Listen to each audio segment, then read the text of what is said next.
It is now time for us to begin coding up the backend of our decentralized application.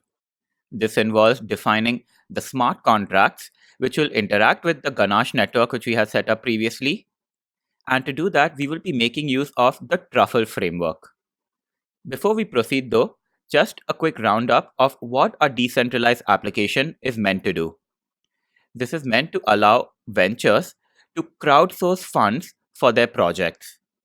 The venture will be able to set up an instance of a smart contract, which will allow individuals to contribute towards their project. And once the threshold of contributions has been reached before a specified deadline date, then the project is considered funded and the contributed funds will make their way to the venture. If the project deadline has been crossed and the required funds have not been raised by then the individuals who contributed towards it will be able to claim refunds. So let us now proceed with the coding of the backend, for which we will need to install the Truffle framework. This can be downloaded using npm. So if you don't have npm already, you will need to set it up. But once you have it, to install Truffle, you can run the command sudo npm install Truffle. And to make Truffle available globally, you can specify the -g flag. Once this is done, you can observe the version of Truffle which has been installed. In my case, this is version 5.0.19. And just in case you run into compatibility issues, I will just show you the versions of npm and node which I have installed. So in my case, the npm version is 5.6.0. As for the version of node, this is 10.15.3. So just note the combination of the Truffle, npm, and node versions in case you run into issues with compatibility. So now that the Truffle tool has been installed, it is now time for us to initialize our Truffle project.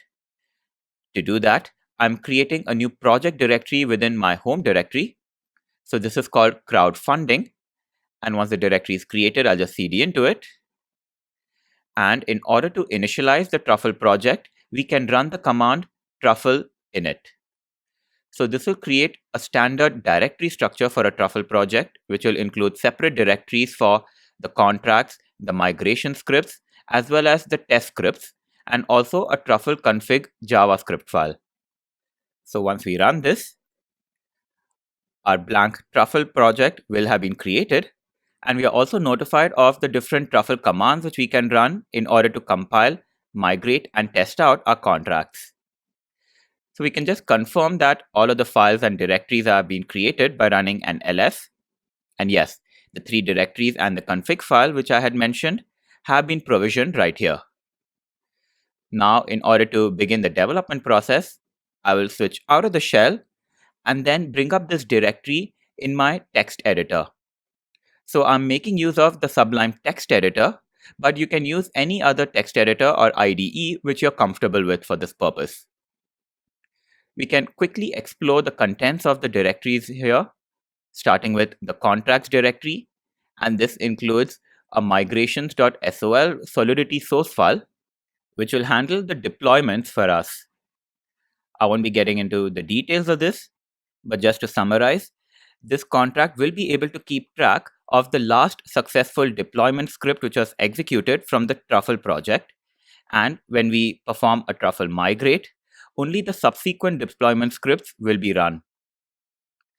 Moving ahead to the migrations directory, which includes the deployment scripts. This is where the deployment scripts are specified in a sequence, and number 1 in our list, and the only one at the moment, is the one to deploy the migrations contract to the blockchain network. Moving over now to the test directory, this is by default empty, and we will be setting up a test script later on. And then finally, when we look at the Truffle config JS file, this includes a standard structure for the JS file, but there are no details populated here yet. This can be the first file which we modify. So I'm now going to clear out the contents here and paste in the new configuration for our Truffle project, which includes the networks to which the contracts in this project will be deployed to. So while we can specify a list of networks, there is just one which we wish to connect to, and that we will name ganache.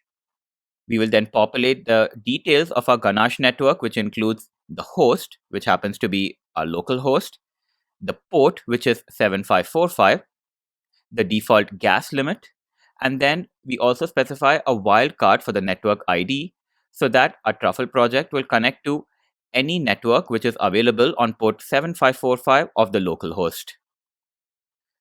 And with that done, we can save this file, but we will also modify its name to just be truffle.js. Once the renaming is complete, we will now head over to the contracts directory, where we will begin coding up the contracts which we require for the project. The first of these will represent some utility functions which we will use. So within this new blank file, I will go ahead and paste the contents of this utils contract.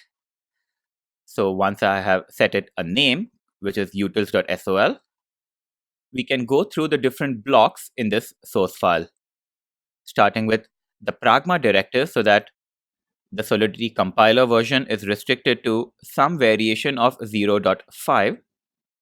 And then following that, we define this to be a library rather than a smart contract. So this utils library includes two different functions. The first of these is called ether to way, and just as the name implies, this will accept as input an ether value and return its way equivalent. While we could use one of the Web3 util functions for this, this is just a little easier for us. So once we define this ether to way function, we will make use of another function in this library, and this is to convert minutes to seconds. This is because the crowdsourcing venture which we will set up will have an expiration time, and that time we would like to specify in minutes, but we will need to express it as seconds in the smart contract.